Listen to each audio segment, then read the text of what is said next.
Thank you for tuning in to another episode of the Re-Evolution Broadcast. I am Chris Rice, aka Rice Crypto, and I am joined by Philip Massey, aka the Modern Guru. Good evening, everybody. What's going on, man? Oh, nada, man. Just feeling a little under the weather tonight, a little sick, got a cough going, so you have to excuse my voice and it will crack a little bit tonight, but I'm trying my best. Well, you're definitely a trooper, man. I was sick myself and doing the moving thing for over the past 2 weeks, so and I haven't really done any videos or much of anything. So I got to give you props for being a trooper and doing this while you're sick. It's just a cold, man. I'll live. You're right. Well, it could turn into something crazy, so definitely get some vitamin C. Let's not. Knock on wood, bro. Knock on vitamin C and take care of yourself. Yeah. So great pumpkin coffee mug. The markets are looking pretty decent right now. Looks like we've got a little bit of headway going on. I don't think we're out of the clear yet, but the markets are looking green, and we've been seeing some gains overall. Yeah, I mean, like when it dropped to, I think on not on Bittrex, but on another market, it dropped to 135. It had gone as low. The wick had gone as low as 135, and now it's back up to 170 at the time. Yeah, about 170 at last I saw. I don't think we're out of the weeds yet. So everyone that's telling everyone the recovery's here and everybody's running to buy stuff, just be careful. I think they're going to smash this down a little bit more before we go on a bull run. If you look at the charts, the trend is going this way. We're at a cross right at 170. We're at a cross. So not saying that it's for sure going down or for sure going up, but this is the key point right now. If we run up tomorrow, then we may be on that bull run. But if it falters and volume drops, we're going straight down back into the 135, 140 range. So yeah, no, I mean, I agree. I definitely agree. I think we're going to see like some traders trying to make some money here over the next couple of weeks. And then I think things are going to start getting a little crazy. I think as we get towards May, that's when the consensus conference is, and that's going to be, I think, a big thing. There's a lot of big announcements that take place there. You're going to see a lot of really important people in the cryptocurrency space that are going to be involved in consensus. So consensus is big. I think Goldman Sachs is the biggest key to all this. They're opening up their desk in mid-May for crypto desk for industrial size investors to come in, which you're talking about big 401ks, endowments like Harvard, Yale, charitable organizations. You have big hedge funders that still aren't in yet. And this is a vehicle for them to move massive amounts of money into these markets, whereas you can do so on the small exchanges. So I believe NASDAQ is going to start doing a few Bitcoin futures in a couple months. You got Circle, which is, bought Poloniex. So, all that is definitely showing some signs that the big financial institutions are preparing themselves and getting into the game. Yeah, and then there's also the factor that you have just simply really wealthy people who have stayed on the sidelines through all this because they don't want to risk their massive fortunes on something that's so extremely volatile. Not all rich people are extremely studious investors. I mean, face it, there's a lot of really stupid rich people too that, want guarantees and want security in whatever avenues they take. They know that there's inflation coming and they want to protect their wealth that they've gathered to themselves. And the only way to do that against inflation with fiat is to go into paintings and cars and houses and boats. And now it's going to be cryptos too, because that's the new hot thing. And they will come.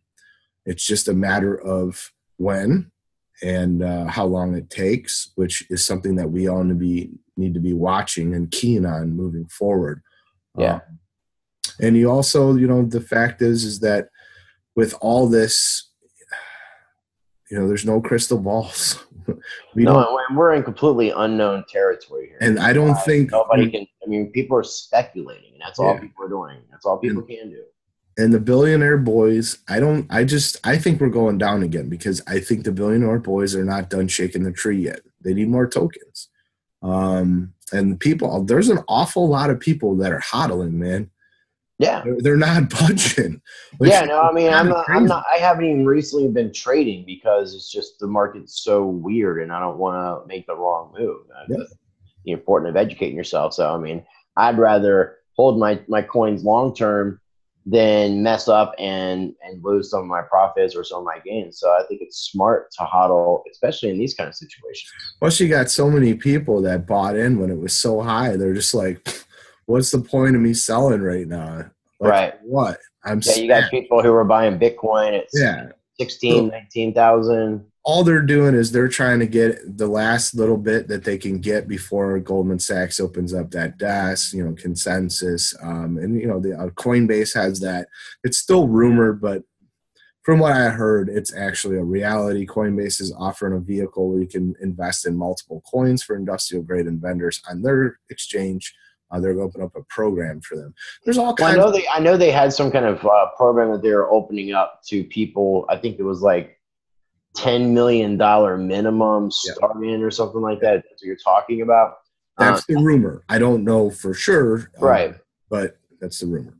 Yeah. Well, I mean, I definitely see Coinbase as trying to do something in the game. I mean, Oh, Coinbase is smart, and they're going to try to remain. They're going to try to remain the leader in this space when it comes to having an exchange, a good go-to exchange. and they're And watching Abra and things like they Robinhood are. very closely right now, because if those exchanges take off and Robinhood gets acceptance throughout the country, not just 4 different states, and Abra is widely accepted as a decentralized exchange, which it is, Coinbase is in serious trouble. Yeah. Their No, I agree. And fees are so much less than what well, Coinbase. we'll talk about Abra here in a second. I look at Robinhood, and also, in case you're not aware, Circle put out their investment They did. application as well, which offers the same cryptocurrencies as Coinbase with the addition of Ethereum Classic. Mm-hmm. So it's got 5 different cryptocurrencies you can buy. So with Robinhood and with Circle Investing and with Coinbase, you can buy cryptocurrencies and own your cryptocurrencies. Mm-hmm. Now, from what I'm gathering with Abra, though, is I like the idea of what Abra is doing because I think it's good for beginners. I call this in my way of like training wheels for traders, because it's a safe way for people. Because from what I'm understanding, is this is built on the Litecoin network, off the blockchain, and these are essentially smart contracts. They are. So when you're purchasing, let's say, because they're going to offer 20 different cryptocurrencies, Mm-hmm. and me and you both like Quantum and OMG, and they're both on there. Mm-hmm. So if we were to purchase one Quantum or one OMG and have it on there, we would not be able to send that coin off of Abra. It stays in that application. You're actually not even buying the coin. That's what I was going to say. You're almost speculating. It's almost like a futures in a way. It's a synthetic futures. Yeah. Synthetic tokens. Yeah. Which would have been the nicest way for them to just explain it that way, because when it first came out, I know me and you both weren't very excited. And then I'm looking at it thinking, oh, this is actually cool. You can buy all these different cryptocurrencies. Because what it reminded me of was what the Exodus wallet does for the desktop. Mm-hmm. For a mobile version. I was thinking, this is awesome, because really what they're doing is nothing new. If that's the case, it's just making it more accessible by being on a mobile version. Well, but this idea is cool because I know it's going to help the Litecoin in general, because it's all going to be speculated off the Litecoin. This is basically like the CMOE futures. I mean, there's synthetic options that you can buy. So the only the beauty of this for Litecoin, if you will, is the fact that all of the coin's valuations, the actual plumbing of the system, the in and out, is all being valuated in Litecoin. Right. So if you buy OMG, let's say you, like you said. But it pays out in Bitcoin, doesn't pay out in Litecoin, right? That's true. And you can only use Bitcoin to come in, or fiat. You can use fiat too. Fiat or Bitcoin or fiat to go in or out. But that exchange, that decentralized exchange, has to hold so much Litecoin on its base, based on its population, their population of users. Right.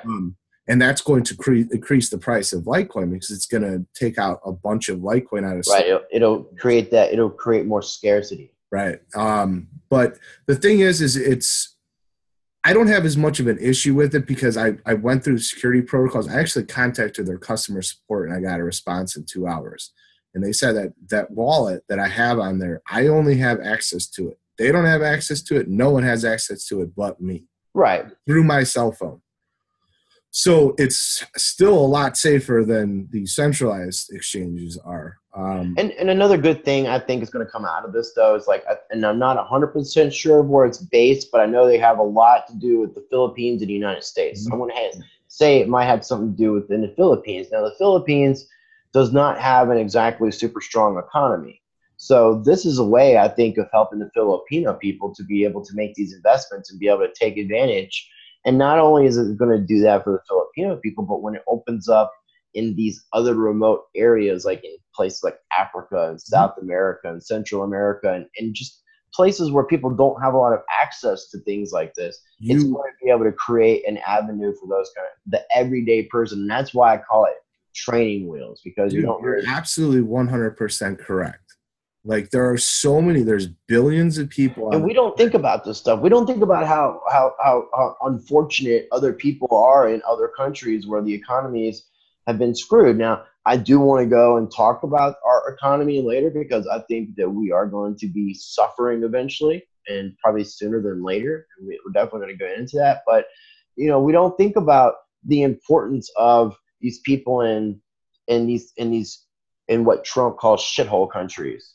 You know, in these poor countries, though, we don't think about the things that are going on, like in Zimbabwe, and how these kind of avenues can be able to help people out and get them out of those kind of systems and be able to get an opportunity to be able to make some money. When you talk about countries, all right, there's the macro and the micro, right? And a lot of these countries are in shithole shape because of their governments, the elected officials or unelected officials who destroy their economies and their people. Right. So what I'm talking about is the fact that so many people don't have access to bank accounts. They can't move their money digitally. Now, but all these people have cell phones. Yeah. There's billions of people without bank accounts, but they have cell phones, and they can literally start investing now and make their lives better just by turning on their cell phone and going on Abra. Yep. And then they could get like something like the Cash App, and get their little credit card through the Cash App, and then they could take all their profits of their Bitcoin and send it to the Cash App, and then they can use that on their credit card to be able to feed their family, pay for their bills. You know, it's awesome, the power of what cryptocurrency is going to be able to do. And there's ancient villages, Samoan villages, literally, that are still in freaking wood stick houses, but their communities have band together and have bought cryptos, and they've gotten all the necessary repairs. They've got generators, things like that they were able to buy to bring in because of their crypto investments. Yeah. So like, yeah, it's changing a lot of things. It's helping a lot of people. It depends on geographic situations and what's going on with the governments there and the banking scenarios. But I mean, I just try to focus on what the positives are that are really going on out there. And this is only going to bring more positives across the world. No, I agree. And I think it's awesome what Abra's doing, what Robinhood's doing, Circle Investing. Not a big fan of the companies behind it, but again, it's just another avenue, another way for people to get into the space. And I think that the more we have, the better it's going to be. And then it's also the more competition you have, the more you're going to see these companies improving their systems overall, their customer service and everything. Because, you know, Coinbase could be a great company if they would work out some of their kinks. You know, if they could have got an upstart on their customer service when some of their issues they were experiencing late last year, you know, they could have been in a lot better position to look better to the public. You know, they kind of dropped the ball in some areas, and you could have companies like Robinhood or Circle pick up the ball, but competition is going to bring out the best in all of this, I think. The thing that's coming out more and more now about what happened was not their technical issues. It was more the fact that they had run out of tokens, man. And there's only a certain amount that are floating around, and the exchanges have to spread them out amongst each other. And they were running out of actual coins, and they can't come out and say, we ran out of coins, right? No, because I mean, that would just make the price go out the roof. Right. People would, because that's when the supply and demand would truly kick in. Right. You know? So that was more manipulation that was done. And there's more. Look, it's still This is not this 100. this is all this has been systematic, man. All of Everything's it, been going dude. on For the From last Jamie Dimon making his announcements to the Chinese regulations, all the way to the Mount Google, Gox sell Twitter, off. Facebook, all bashing cryptos. The Yeah, Starbucks guy coming out saying, "Oh yeah, there's a super great future, just not here." Like, why even do that? It's right. ridiculous. It's absolutely coordinated FUD to drive the markets down until the big time money can get in. Right. People are like, well, why wouldn't they just get it? Because it doesn't happen like that. There's reality. No, they the way This is that real life. Like, you have to have, avenues and vehicles of where you could pump hundreds and millions or trillions combined into a market. It has to right be a and big delayed investors. release. You can't just like boom, like people don't understand that though, because they don't understand economics and they don't understand financial systems. And that's okay. Not everyone has to be a genius, but like, Well, that's our education. I think that's our United States educational system problem. It's not. it's I don't not think just the US, but yeah, I mean, we don't teach the things that need to be taught in school. And it's very sad. that could be argued successfully.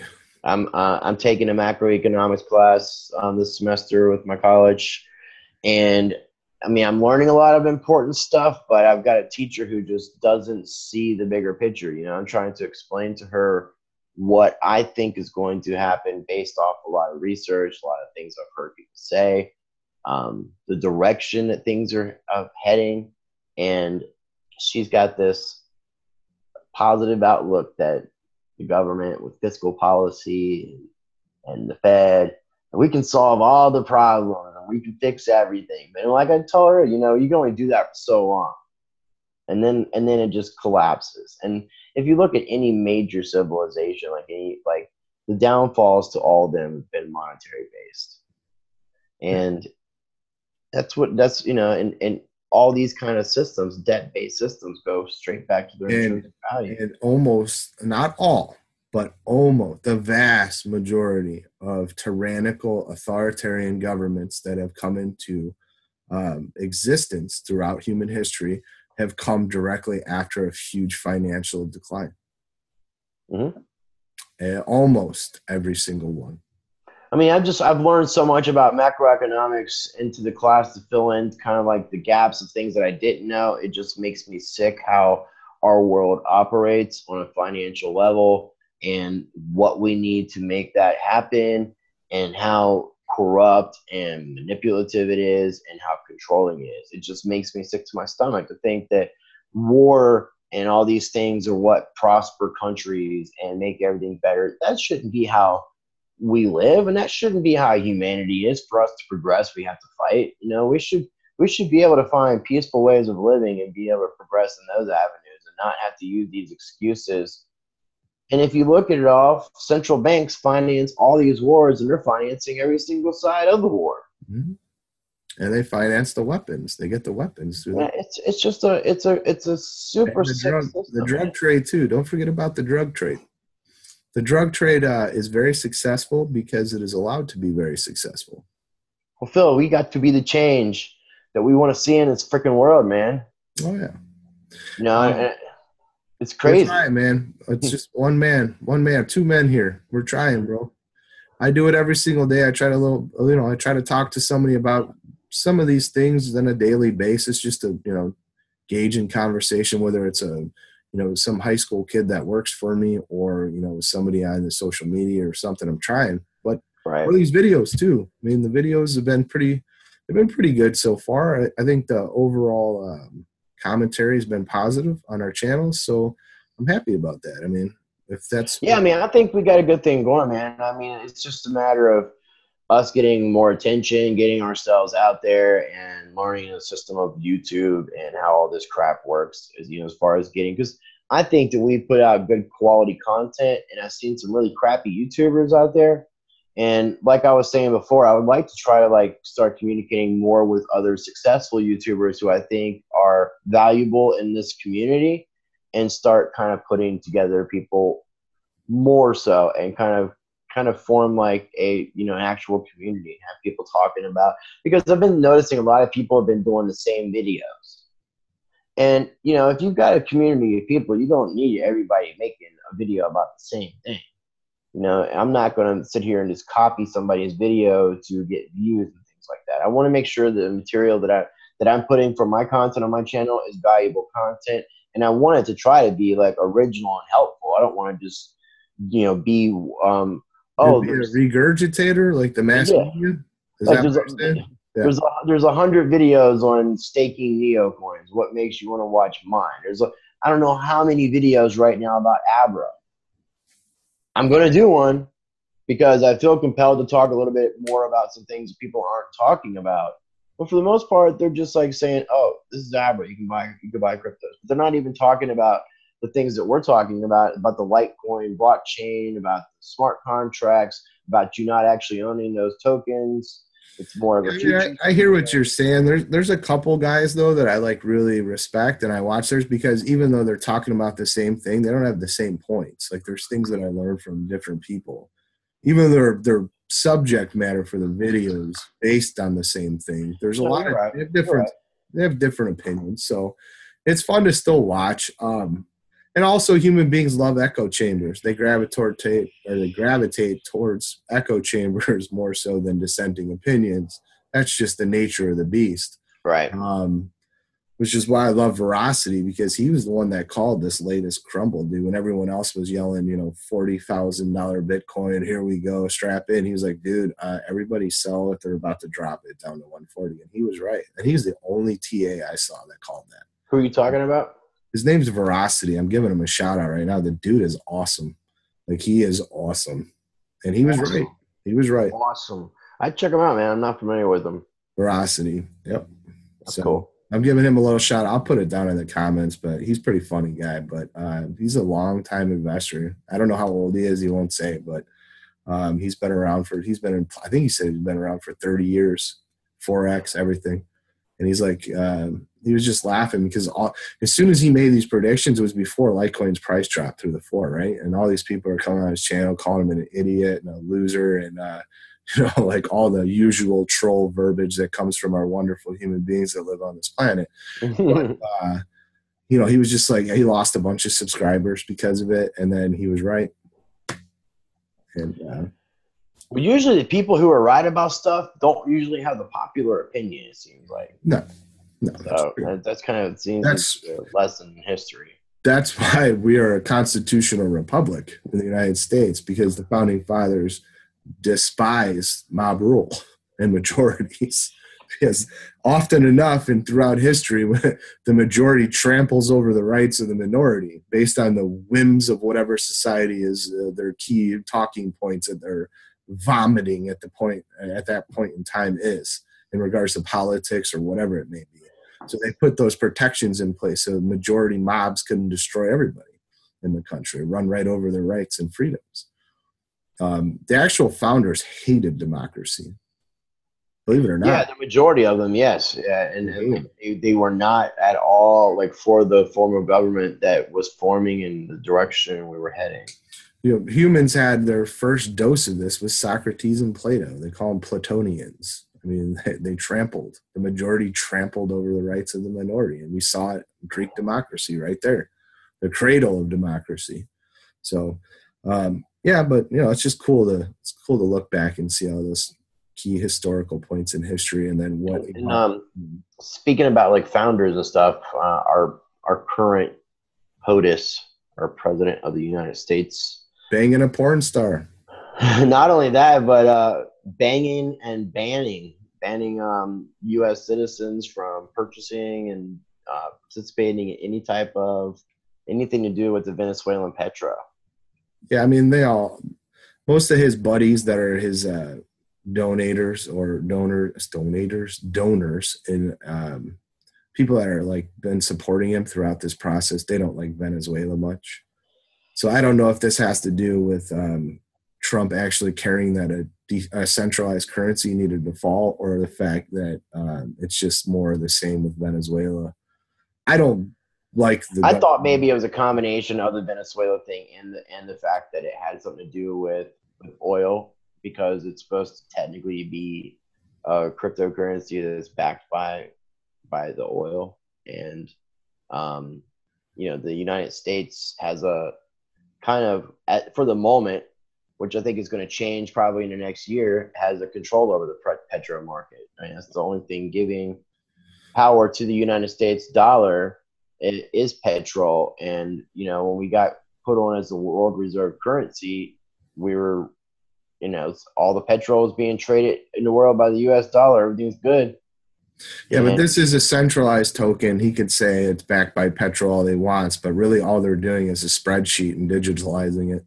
Oh yeah, no, I know. So But it's like, that dude's a crook, man. I mean, he's a total crook, dude, and he deserves to get as much ridicule as he does. The communists down there in Venezuela have done massive damage, and the oligarchs that were there prior to Hugo Chavez didn't do shit for their people either.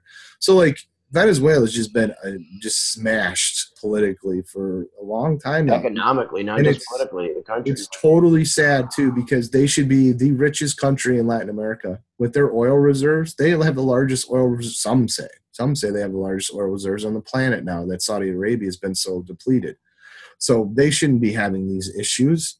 It's all It's based corruption. on it's all corruption. That's all it is. You talk to one side and they say it's because of the businessmen, and then the other side says because it's the communist government. No, it's because of both of them. They both cause massive destruction in the government there. To the country there for a long time now. Yeah. And, they can't get it right. They can't figure it out because they have too much corruption, too many imbeciles. Russia's trying to help them. They are trying to help them in one aspect with the consortium that they've started. So the oil consortium. Yeah. So I'm not 100% on how all this works, as I'm not an oil guy, but there are different types of oil that you pull out of the ground. Some is murkier and dirtier. So like Saudi Arabian oil is like very clearer. It's clearer in nature than something that comes up from the ground from Venezuela. Okay. So what they have to do is they have to take oils from different parts of the world. They have to mix them to make them what is needed for the facilities that then produce the gasoline and whatnot, and the oil. So Russia's helping them, telling them, okay, come to the consortium. We'll mix with ours that we're producing with China, with what Russia's producing, and the Middle Eastern nations that are now running to Russia for protection because of what Saudi Arabia is doing in Yemen and whatnot. Right. I don't want to get into this too much because no, I mean, it's good that we're talking about it because I think it's important. This is going to be leading. This right here, what you're going to go into is what I think is going to be part of what's going to cause the economic collapse in the United States. Very well could. Because like I was saying earlier, the only thing that's I'm not a crook president. Richard Nixon in 1973 took us off the gold standard, and we were pretty much reliant on petrol as giving the United States dollar power. Things like the Middle East, the Gulf Wars that involve Saddam Hussein. Not saying I'm a fan of Saddam Hussein by any means, but it seemed like a lot of the reason why we went to war was really because Saddam Hussein wanted to sell the Iraqi oil for euros or gold, something other than U.S. dollars. He wanted to do a denarii as well, just like. And at that time, that was unheard of, and that's not even that long ago, but that was unheard of, and we were willing to go to war for that. And now you got Venezuela. Look what we did. Look what we did in Russia, Iran. China. Dude, it's screwed up. The United States government deserves to have all this come back down on them. When we got off the gold standard, after like World War I, when we had pretty much all the gold in the world, I don't know where we went wrong. Well, that gold's all gone, man. But it was we had all these other countries' gold. Now over the past like 10 years, all these other countries who have been like keeping their gold in reserves that are in our country have been demanding their money back. Germany wanted their gold, and we told them no. France, yeah, dude, it's not. Don't have it. It's gone. It got looted. It was looted during the original Bush years. The banksters took it, dude. Most people don't think about this kind of stuff. So, what we're getting into is, what I was gonna like go into, and I kind of interrupted you. Were you gonna talk about the Chinese yuan, gold? Yeah, well, the Chinese and the Russians still hold so many U.S. dollars in treasury, though. They can't just overnight. I mean, they have to. They've been dumping them though. Yeah, they've been dumping them. They can't dump the whole thing because they'll fucking destroy their own economies. They're still hooked up to the U.S. dollar, man. It's not going to go away. It's going to take time for them to bring a bunch of other nations besides just the BRICS nations towards this. But it is possible. But it's just going to take time. I don't think that they're going to have enough time to do that before the world's markets melt down. I don't think they will. Because the inflation, the amount of money printing that's been going on, and who knows what'll be the spark plug. The student debt bubble is insane. Real estate bubble is now immense. Once again, there's more derivatives now than there was in 2007, and they're just waiting. The stock markets are insane bubbles right now. Insane bubbles. And it's just a matter of time. But I honestly don't know. It could be anything that sparks this collapse.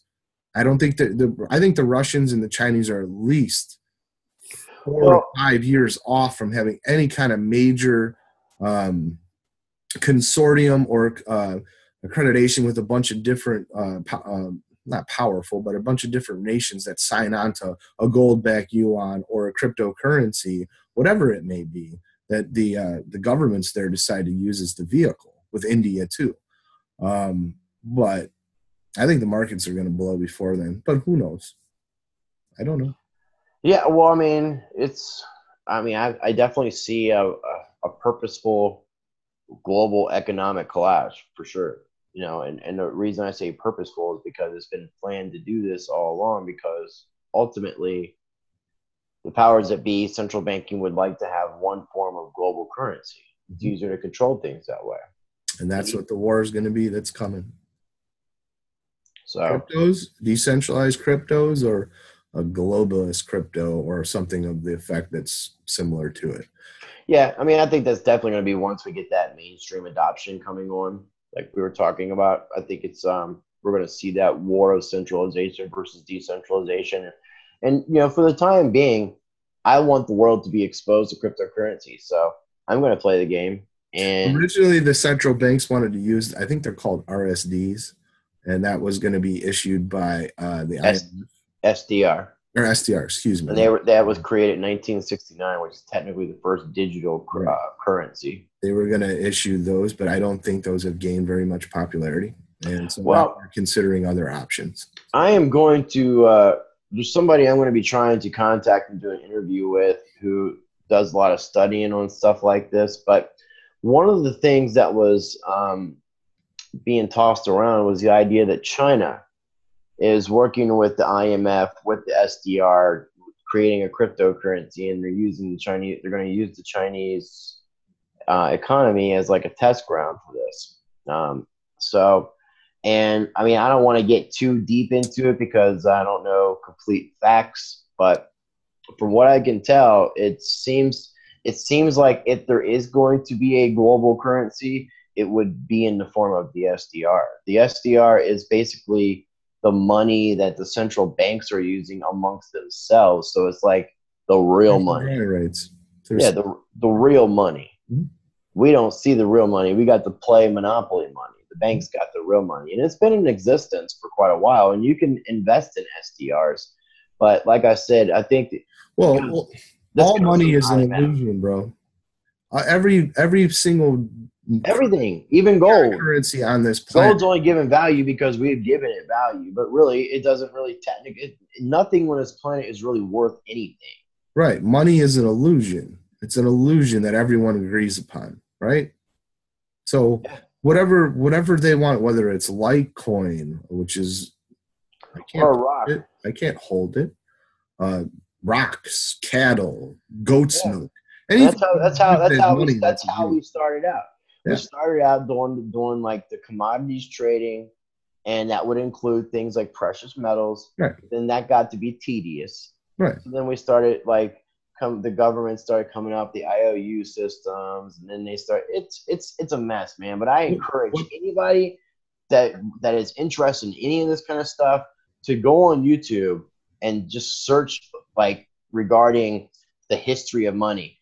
actually a great movie that I would encourage people to check out, and you can watch it on Amazon Prime for free, and it's on YouTube. But it's called The End of Money as We Know It, and it talks about the history of money, and then talks about cryptocurrencies towards the end.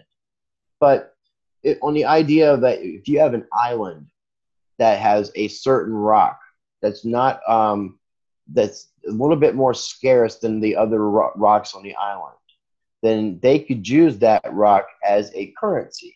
And depending on how big that rock is, could be depending on how much value. And some of these rocks could be so big that they wouldn't even be able to move these rocks. They just transfer ownership. And that's what they would use as a form of currency because people agreed upon it having value. Now, it having a use case like gold and silver and things like that, that's a little bit different as far as a use case, but actually having value, like you said, the medium of exchange, if you're not trading goods for goods, has to be something that people agree upon as being something central that we all feel represents the value that we want, which is crazy because otherwise people were going in circles when you're trading stuff because they didn't necessarily want to trade this person for that, but that person wanted this and this person needed this. So it would end up being a long chain of trading for people to get what they wanted. Right. And through all that, what it boils down to is the cryptocurrencies are decentralized, the ones that are decentralized, not the fucking ripples, not these government ones that they want to come out with. They're on the blockchain.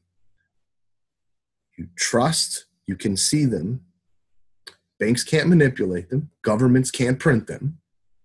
This is actual money that the reason why I'm investing in it is because I want this to be the form of money so it can't be fucking manipulated. Right. By central authorities for their benefit or their crony bastards that are buying them off. So you're going to have a choice to make, people coming here in the future. I don't know if it's going to be 6 months or a year, or 2 years or 5 years. There's going to be a choice you're going to have to make. Either you're going to go for decentralized current cryptocurrencies, actual currencies. I'm not talking about techs or devs or whatever. We're talking about the actual currencies. You're going to have a choice to make. Either you're going to go the route that we've been throughout human history, where you keep getting fucked over by central powers and robbed every day through taxes and inflation, or you're going to make the smart choice and you're going to pick the decentralized cryptos that were designed for the very purpose that you no longer get fucked. Right. That's your choice. Well, and if you're going to choose profit over common sense for your future and your whole civilizations, for the whole planet, all the people that live here. Well, if you're going to choose profit over that, you're not exactly the type of person that I want to be spending time with or sharing the planet with. I want to spend time with this person that realizes that the future is this for all of humanity to have a fair shake with money. Right. I'm not saying that profit is bad by itself. You will make a lot of money going with these, with the good side. But you have that choice. That's up to you. Yeah, well, the problem is, I mean, they say the definition of insanity is doing the same thing, expecting different results. And that's kind of like we've been in this insane state as humans for quite a while. Now, if we see an economic collapse, it's going to make people lose a little bit of faith in governments and how they operate. And then if they start to learn about what cryptocurrencies are and decentralized cryptocurrencies, because oddly enough, this Bitcoin came out right after the 2008 crap. It was designed specifically because of what had transpired. And that's what they call and see, since people our age aren't in school right now, but if you're in school right now being taught about economics, this is what they call the Great Recession. That's what we just experienced back in 2007 and 2008. I didn't know we had a historical name for it, but it's called the Great Recession. And yes, I mean, Satoshi, the group, the person, whomever designed this cryptocurrency to be a solution to this. Because aside from the fact that people Great Recession, coins, this is what they teach in books. Who calls it the Great Recession? Like who originally called it that? I'd like to know. Yeah. I don't know who the author of my book is. I can send it to Because you. like I didn't see a recession. I saw just massive. Right, but that's what they call it. It's like, like the one in the 30s was called the Great Depression. This was called the Great Recession. Interesting. But see, apparently the only thing that saved us in this recession was because we already been through something similar like this with the Depression. We just printed up a bunch of money and tried to make it look like everything was good.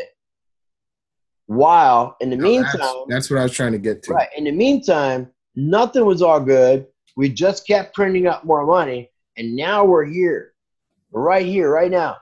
And what's going to happen is like the United States government did all this tax break stuff for the businesses, thinking that the businesses are going to invest in their infrastructure, create more jobs, to stimulate the economy, blah, blah, blah, blah, blah. These companies are not going to do that. They're going to take their money and they're going to invest it, and they're going to take care of their shareholders, because investing in infrastructure right now is not the smartest move for these companies, and investing in cryptocurrencies, stocks, whatever it might be, help their overall profit margin. The goal of these companies is to get their shareholders more money. They're getting this money from the central bank.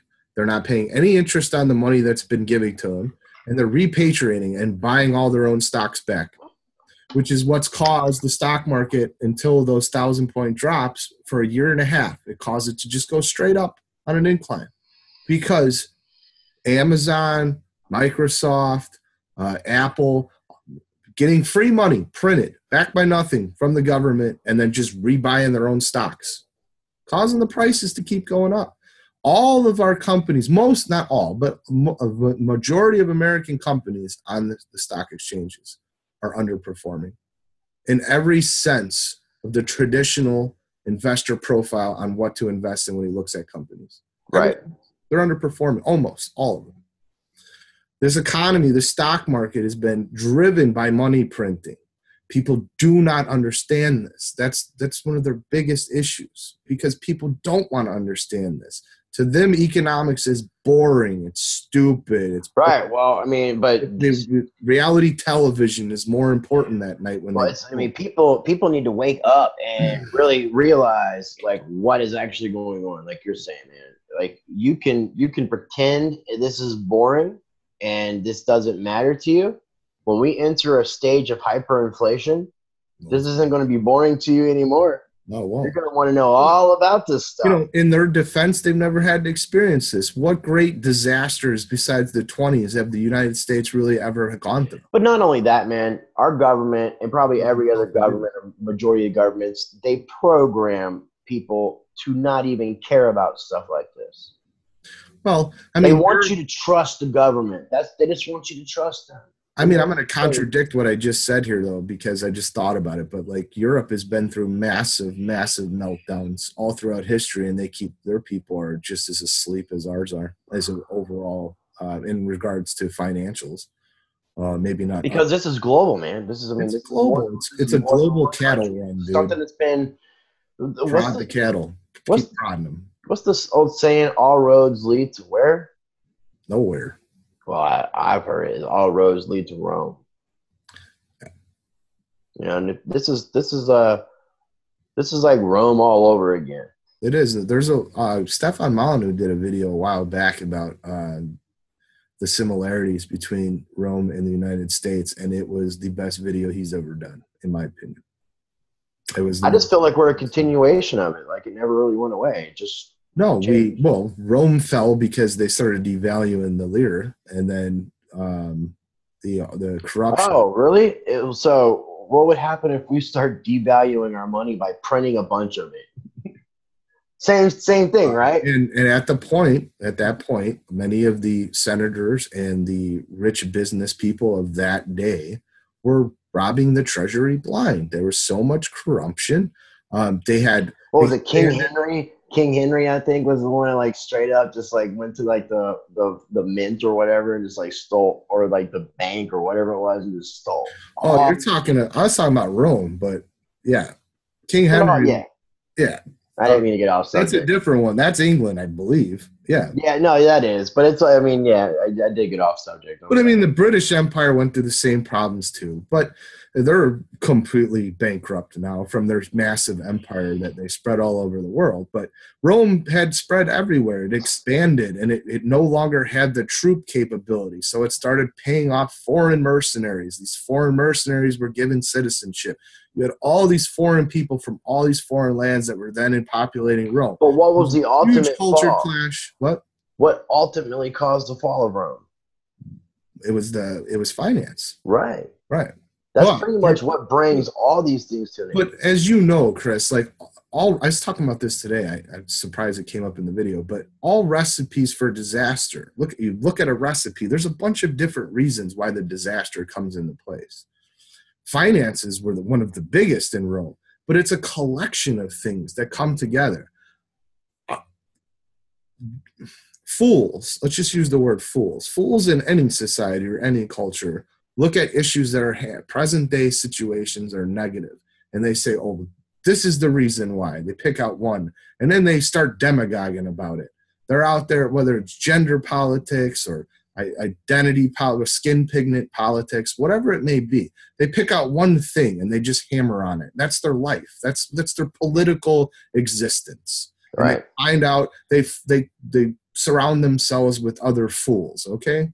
And they become a group. And then because there's a group of them, they think that they're important now. And their message is so vital to our society as a whole.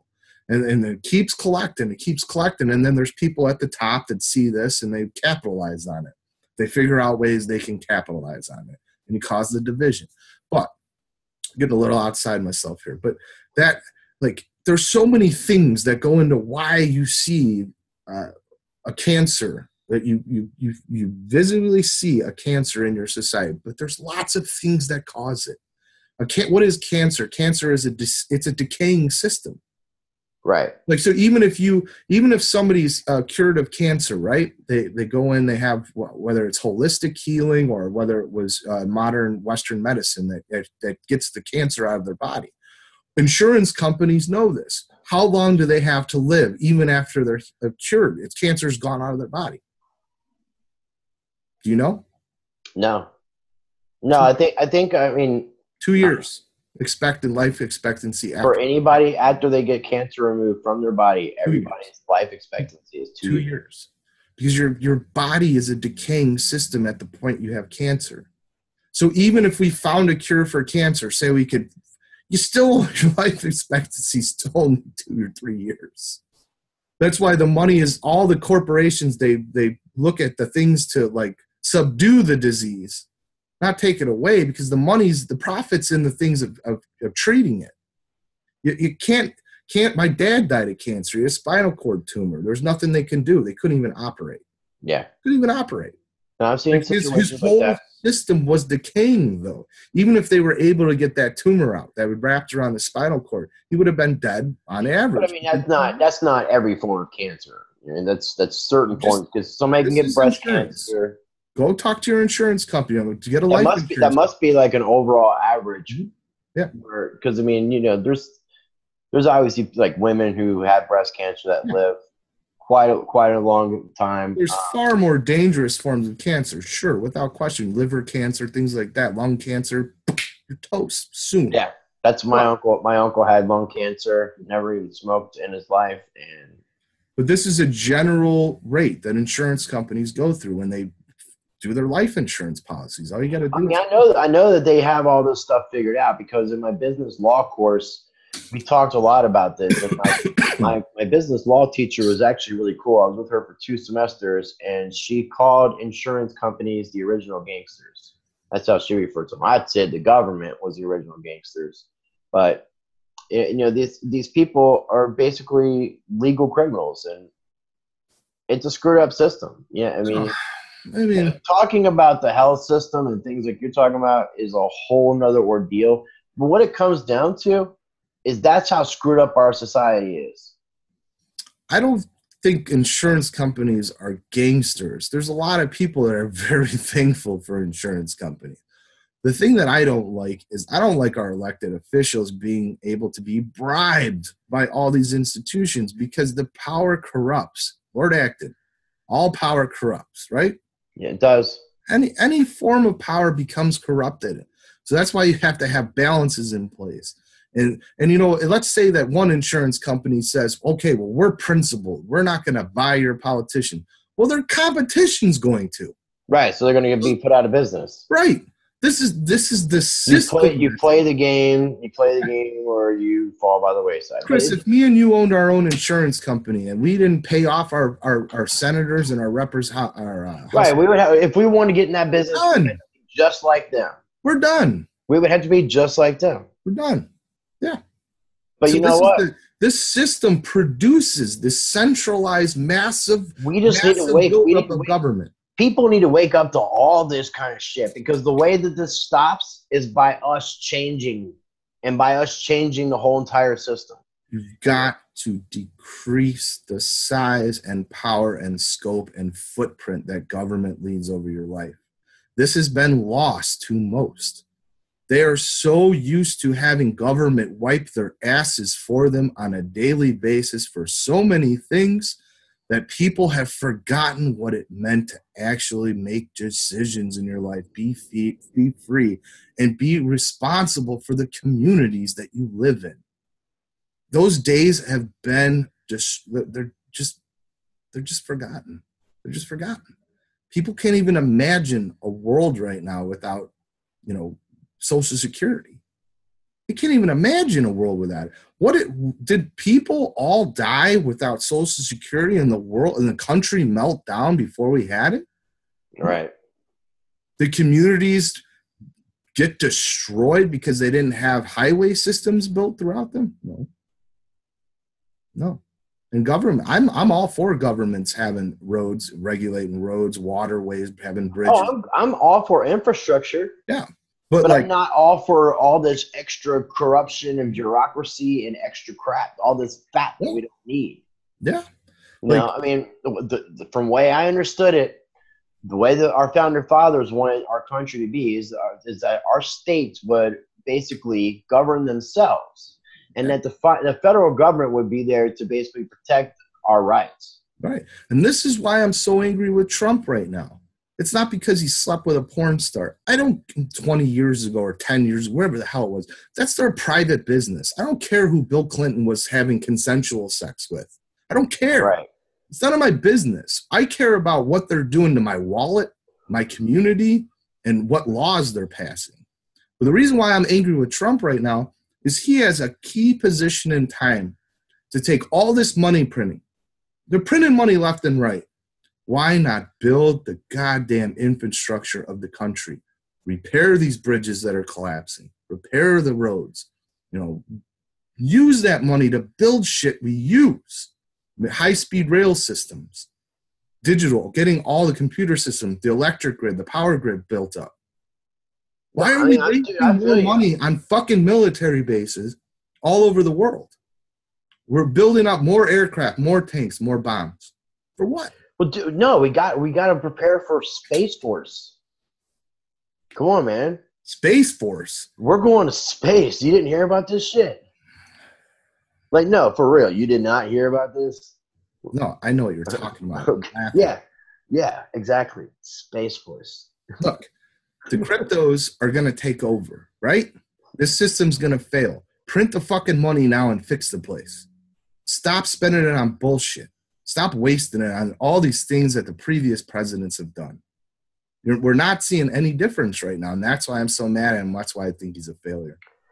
I don't think we're going to see any difference in any of these kind of stuff with any presidents. I think the only way we're going to see a difference is by changing the system. Yeah. Because, again, by thinking that some new president is going to change everything is just us continuing to be insane. Right.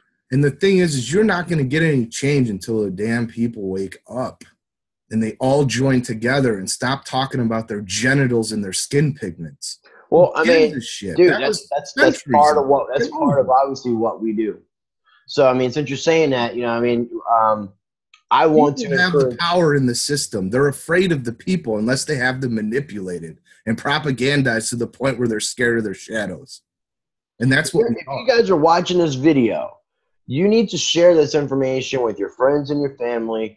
Share about both of our channels. We both have our own channels. So if you're watching this on my channel, go check out Phil, the Modern Guru's channel. If you're watching this on his channel, please come check out the Rise Crypto channel and subscribe to both of our channels, because we're providing valuable information, and we need people like you to be able to share this to where we can wake people up.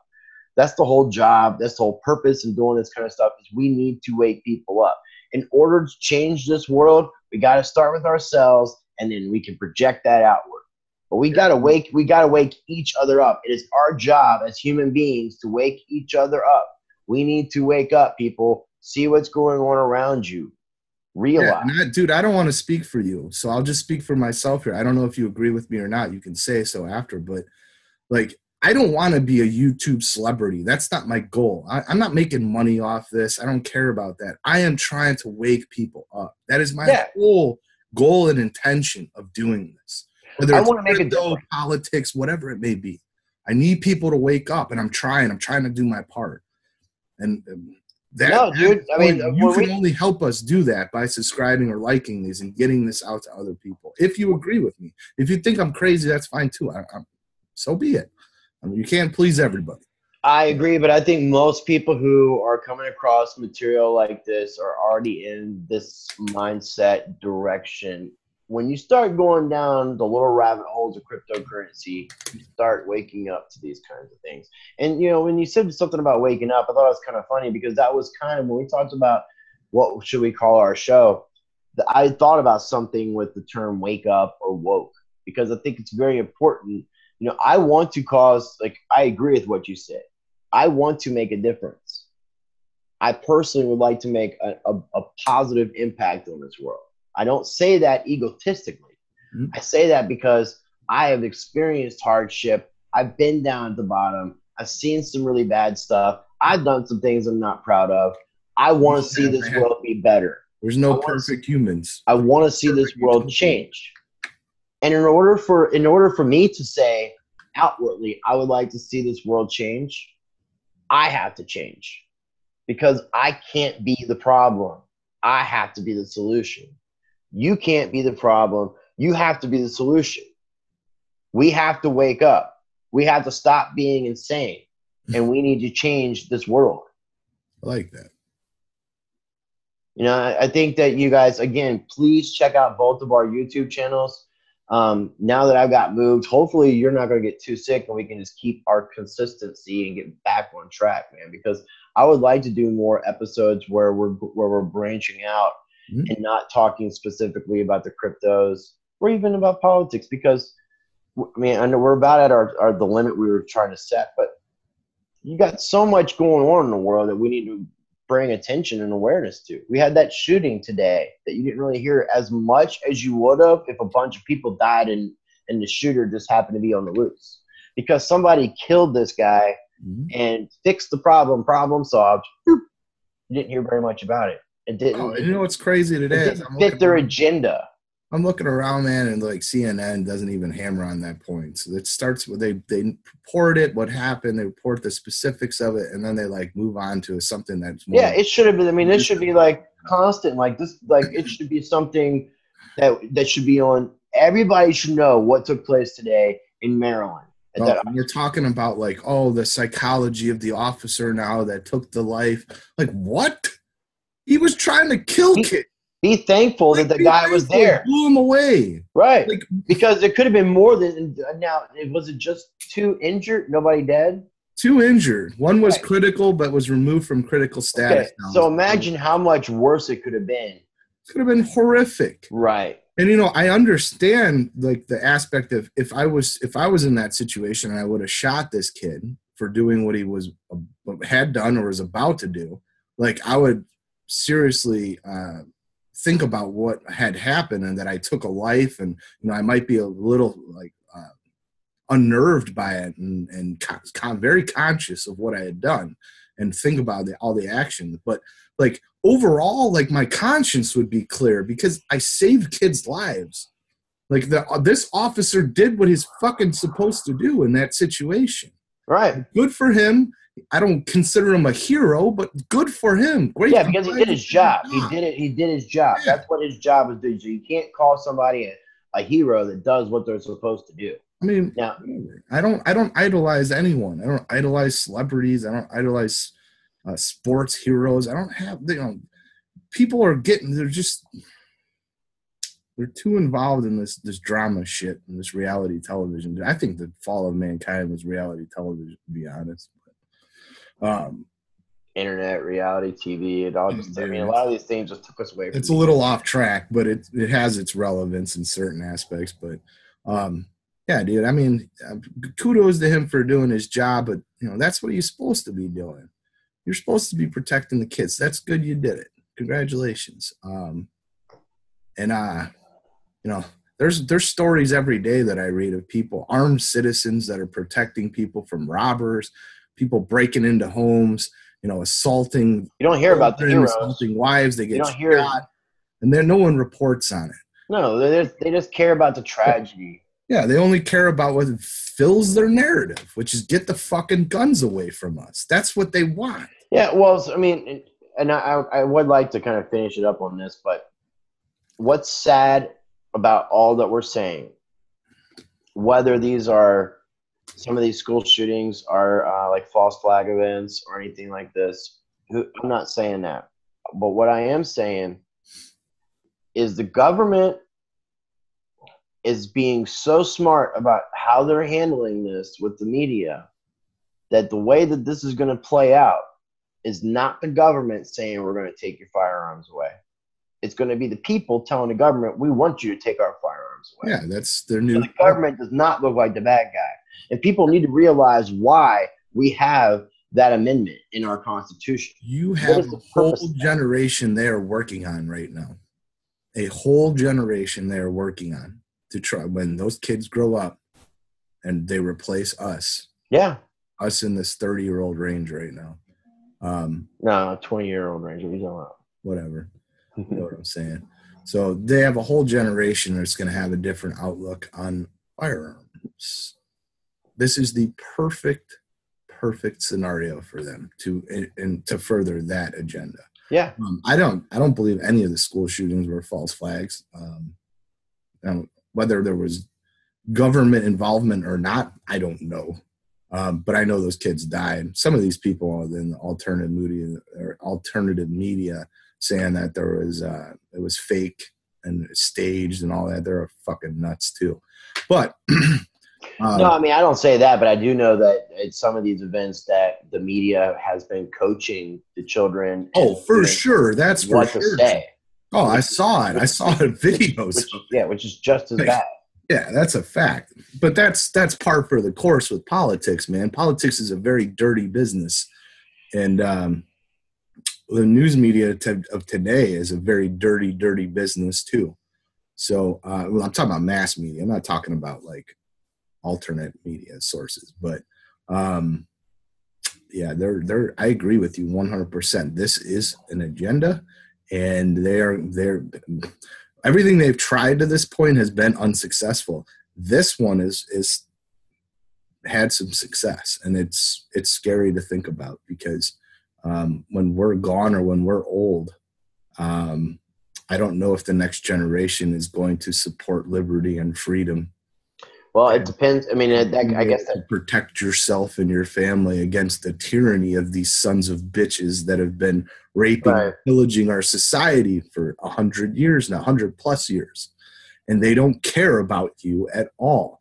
They only care about what their agenda is. There's 11 kids a day dying from texting while driving. 11 kids a day. I don't see this huge onslaught about smartphones and you have to be 21 to own a smartphone or take the smartphones away. Like, there's way more kids dying from smartphones and driving or drinking and driving, illegal drug or heroin. All this, where I live right now, this new batch of heroin that's being mixed with fentanyl is a fucking plague. Dude, that's plague. Here in North Carolina, that was probably about 4 months ago, and it's still ongoing. But it's so bad. Like it's that particular instance is so bad that if people were to touch this drug, it would kill them. Like it would kill them. Just touching fentanyl-laced heroin straight up kill you. These kids are able to get access to heroin far easier than they can even get access to alcohol. And there's like nothing. I see like nothing about this anywhere. I mean, I see a lot about our opiate problem in our country, and like the methadone clinics and things like that. And Wachovia gets busted for washing all these drug gangsters, the cartel monies. Bank of America does it. They've been caught too. Like, and there's not, CNN don't talk about that. Why? Why aren't we talking about? Why isn't that all over the fucking news media? Because the media, as we both know, is controlled. Right, because the people that run it, all those little commercials you see in those little commercial breaks, all these people are asleep and they don't realize what's that going is on. their money supply. Up. That is their money supply that goes into their studios, their networks, so they can pay the licensing fees for the U.S. airwaves. They get paid off. They're paid off to not talk about that. They're only paid to talk about the things that are the agenda of the oligarchy that runs this country. True that. And until you guys wake the fuck up, nothing's going to change, man. And it's only going to get worse and worse. All of Western civilization is under attack right now. We are in duress. And almost every level that you look at through a microscope or through plain sight, we're under duress and attack. And I'm afraid that there's just not enough people who are woke to fight back. Well, when this hyperinflation starts coming around, shit's gonna hit the fan. But we'll see. People will start waking up, you know. And you know what? Here's the thing. Hey, dude, the German people woke up during their hyperinflation phase, and what did they do? They turned to the first demagogue. Well, I still love that. That's not going to happen. I still love those idiots that don't want to wake up. I'm still going to love them so much that I'm going to do my best to keep trying to wake them up. But it's stuff to think about. Like when the Weimar Republic, dude, when they were wheelbarrowing, $1 million marks down the street to buy a loaf of bread. This wasn't that long ago, people. A century is not a long time. It's a blink of an eyelash. Our lives, if we're lucky, we live 75 years, and it goes like this. From the time I was 16 until the time I'm 37, I was like, it's like it went by just like that. Like this was not long ago that this happened. Those people understood what was going on. They were far more educated in the German public than the American public is today. And they chose a tyrant, an authoritarian figure to lead them out of the abyss. Most do in those types of circumstances. They latch onto the first powerful figure they can find. Right. And I'm scared in this country, once they get the guns, once they get control over almost every aspect of our lives, we're regulated, controlled on the local level like they're doing every year. Well, dude, I mean, I'll say it straight like this. If anything like that was to even slightly occur, then I would no longer be living in the United States. Which is why I've talked about Costa Rica so much. This isn't because I'm freaking nuts, dude. I want an exit strategy. I feel you, dude. I've been looking at exit strategies. I mean, I've been contemplating. I looked into like Canada. It's a no-go for me. No, Mexico seems like it could be all right, but I'm not 100% sold on Mexico. European countries, but I mean, if what you're talking about was to occur, I definitely wouldn't be here. And I mean, if this country even keeps getting any worse, I mean, I continue. You brought up Canada. It's kind of hilarious. I mean, I got a DUI when I was 23 years old. And in Canada, they consider that to be a felony, even though mine was a misdemeanor. And I can't even get into the country of Canada. Like you're barred for being a felon for drinking and driving? I'm not a felon in the United States, but in Canada. But you're a Canadian felon, eh? Right, I'm a Canadian felon, eh? So I can't even go to Canada because I had a DUI when I was 20. What's that all about? What? They're bringing in all these Middle Eastern dudes that aren't even vetted properly, bringing them into their society from these fucking war-torn countries that have serious problems with terrorism and violence, and their culture itself goes against everything that the Canadian citizens support with diversity and and all these people. Yeah, legalizing marijuana legalizing marijuana is not enough for me to put up with that bullshit. No, I mean, dude, they're like, it's like the hypocrisy is so, it's like so overbearing now that I think people are just like overloaded from it. Like, I have a lot of friends that are really smart cookies, right? But like, it's so much now, and there's so much hypocrisy at every level, whether it's right or left or whatever. Who gives a fuck? I hate the Republicans and Democrats equally. When my last 3 months, I took a political litmus test 3 different times, right? You know, you have like the plus sign in the middle, and then, you know, over here is you know, libertarians down here, you know, right wings here, left wings here, right? You know, have you ever done that before? No, I haven't. Okay, so it had me like center left towards libertarians, not all the way down. So I'm actually like on a political litmus test, I'm actually left. But they're the progressive left, the crazy left, is so far left that I can't even stand them. Like, I don't even want to listen to them anymore. Right. I can't stand the authoritarian rights either. The oligarchies and the globalist control. Those guys I can't stand either. So it's like, and my friends, going back to what I was saying, my smart cookies, my buddies, extremely intelligent. They're just shutting off. They're just like overload. I don't want to deal with this anymore. I can't take it. And I understand that too. Like, I feel bad. I totally get it.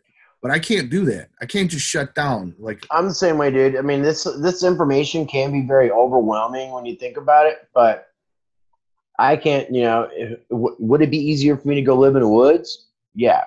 But would it be better for me to help make a positive impact on the world and just change it instead of just exiting and not being a part of it? Who was the writer that said he was going to go live in the woods? Was that Henry David Thoreau? I think I'm not great with old American literature or even older literature. Yeah, he was a good author, but I remember we had to read that sophomore or freshman. That sounds about right, though, Thoreau. But that's really not possible really anymore, man. I mean, it is. You can go. I mean, yeah, you can go in the mountains and live off the land, man. I couldn't do it. I'd be dead within a year because I don't do all that stuff. But I don't like that. The reality, the one reality show. I know I'm being a hypocrite here, but there was one that I did watch where it was like they dropped these guys and like on an island off the coast of Vancouver. There are a bunch of people on different parts of this island. And they all had to like survive with like nothing. Is it called Survivor? No, it wasn't Survivor. This was Survivor on steroids, dude. Okay.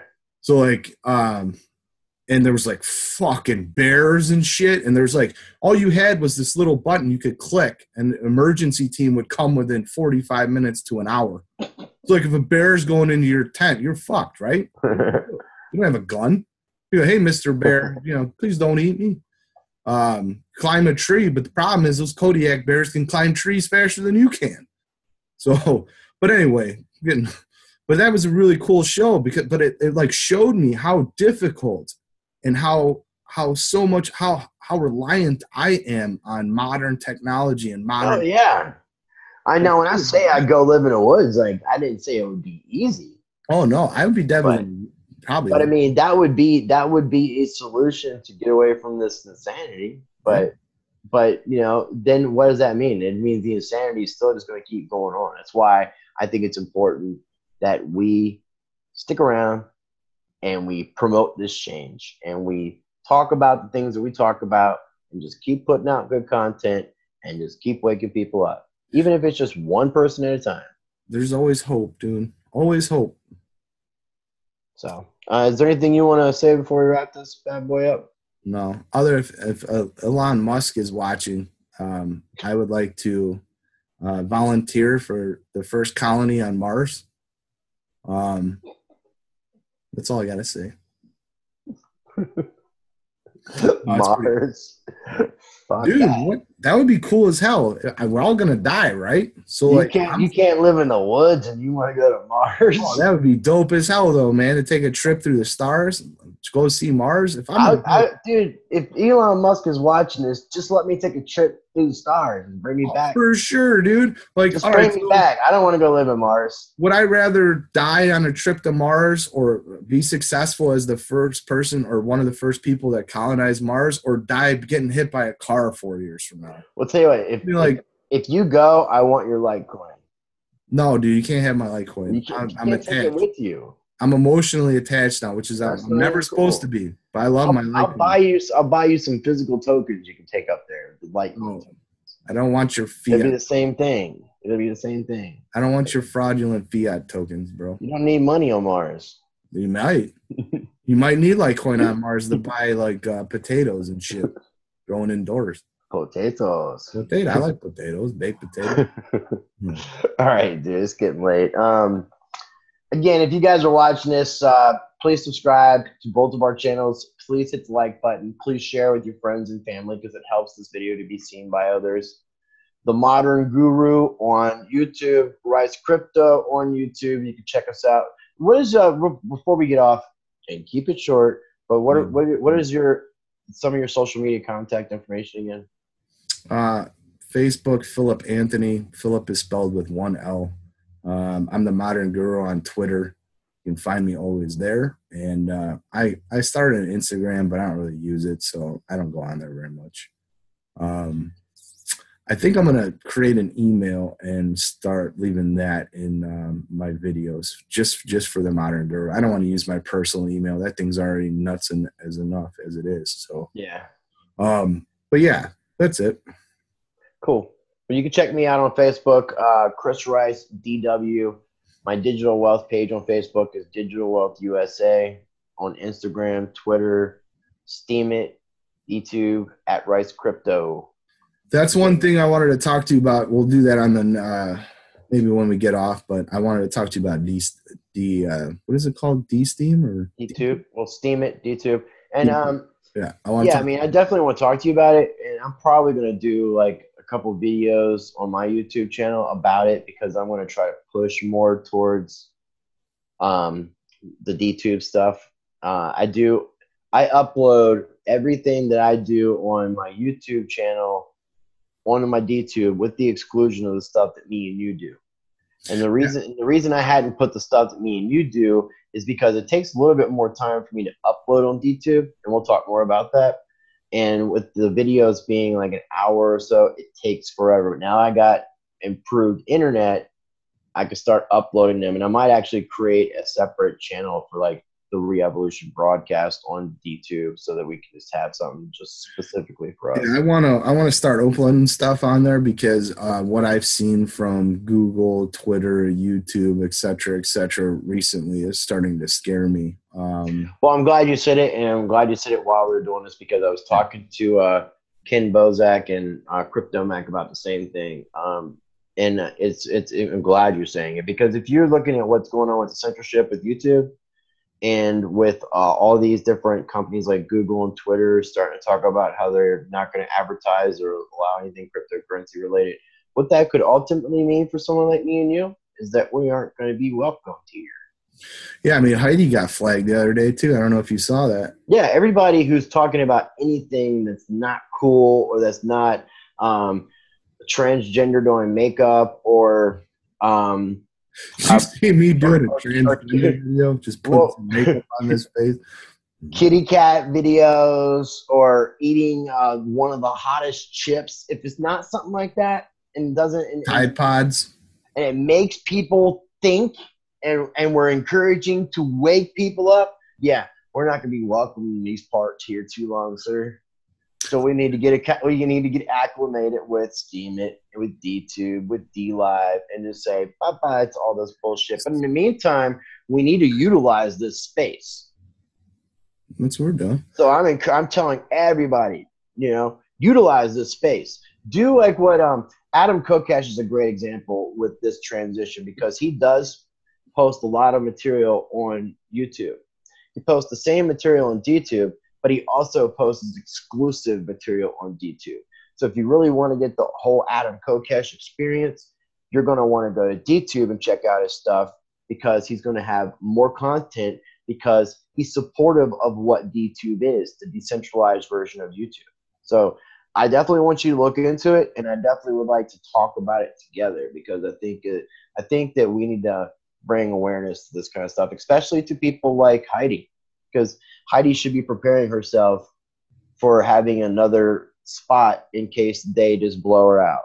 Yep. Otherwise, it's going to cause her issues with trying to rebuild and remarket herself in a new spot. So I encourage anybody who's talking about any kind of content that's questionable and you're worried about your status, check out Steemit, YouTube, and look at these decentralized ways. I mean, even like the theta thing could end up being something that could help someone like us in the future, but it's not here now. And Steemit and DTube are current applications that are in use, and it actually utilizes these cryptocurrencies. So I definitely want to support anything that's utilizing these cryptocurrencies. And speaking of that, I'm going to do a video about the Brave browser, and I'm going to be promoting the Brave browser, which uses the BAT, the basic attention token. That's something I'll talk to you more about. My uncle's heavily invested in that. I'll talk to you more about their internet browser, but they're basically they're doing things to try to encourage influencers and people who do stuff like what we're doing to promote what they're doing to bring awareness. Because actually, the Brave browser is a really good browser. It block if you're watching YouTube and you don't have YouTube Red, it'll straight block those videos. Yeah, it's cool, man. I like it. So, I definitely want to encourage people and bring people aware to the use cases of cryptocurrencies, because I think, like when we talked about in past episodes with cryptocurrency, the thing that's going to give the value to it is mainly it's going to be the use case, the usage. If it doesn't have a use case or a usage, it's not going to remain. It's just going to keep falling by the wayside. So, I think 2018 and 2019 are going to be the burn. They're going to start burning all these shit tokens, and all the cream is going to rise to the top.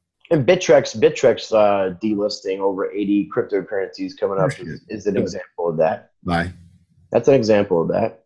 Bye-bye. Trimming the fat, getting rid of the shit. Yep. So we'll definitely we'll talk some more, but please, everybody, check out our channels. We appreciate you watching. I want to say very much, I love you all. You want to say anything? I love most of you. I like to say that I love everybody, but I don't necessarily like you all.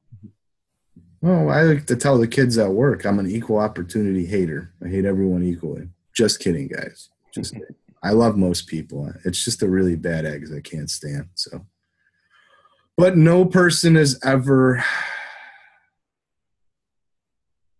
What's the word I'm looking for? I know a little bit about your background, and we need to love everybody, Phil. I know, dude. That's all we need to say. Most of the time I'm pretty serious. I'm just trying to joke around a little bit here. So. Sorry, I didn't mean to kill your dry humor. I gotta go to bed, dude. Me too. All right. You have much a great love, night. Peace, love, anarchy, and freedom. Comment, guys, comment, and I will respond. I love mixing it up with you. We've had some pretty entertaining conversations on some of my other videos, but I'd like to start getting them in here because I don't really see too many comments in here. We need to start mixing it up, having some fun. So, all right, dude. Word. Later on. All right. Have a great night.